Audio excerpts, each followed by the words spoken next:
supplement, which is directed at seniors poverty specifically, and there is again. But is that weighted when you take that large amount of money? So it's means tested.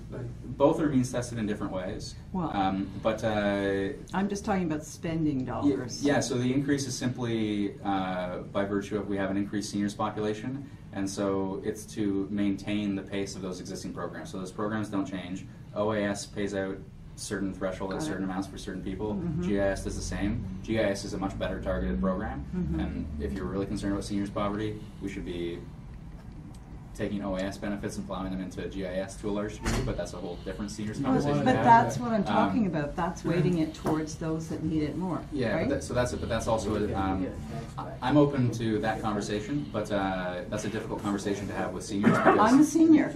Yeah, but I'll tell you, it's difficult to anyone who's receiving a benefit.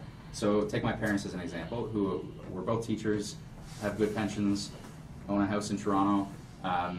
They're going to receive an old age security benefit, certainly, although it gets clawed back to some extent. Yes. It's not 100% clawed back though. So if you make $100,000 as a senior, you're still getting a benefit. Yeah. So there is an open question as to whether that is fair and whether that money should go to that senior or it should go to GIS. As I met with Kevin Page, who was the former Parliamentary Budget Office, as luck would have it, the day before the budget was tabled. And we talked about this a little bit, and he made a good point, which is if you're ever going to have that conversation, you probably want to do it in the future. So you might say, we're going to make this decision, but it's going to affect people 10 years or 20 years from now, because there are a lot of seniors who have been working who might have mentally relied upon receiving those benefits, and you don't want to be cutting them off at the knees and saying, oh, we're changing it next year. So I think if you're going to credibly have a long-term conversation, which is I think an important one to have, especially with the stress on federal finances with the growing seniors population, I think you have to be very long-term about those conversations. I think would be a fair way of putting it. You don't get GIC if you are making $100,000. You don't get it. No, only old age $500. No, that's what he said. Yeah, that's what I said. Yeah.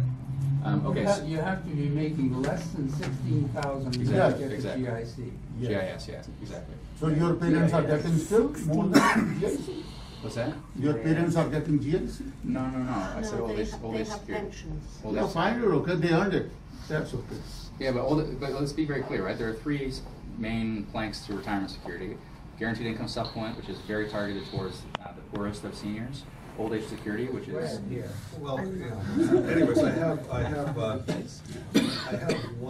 three questions. I'll just ask two at the moment. One is regarding international development and any timetable towards the 0.7% of GDP, which was first stated by Lester Pearson, the former Prime Minister, when we looked at the UN.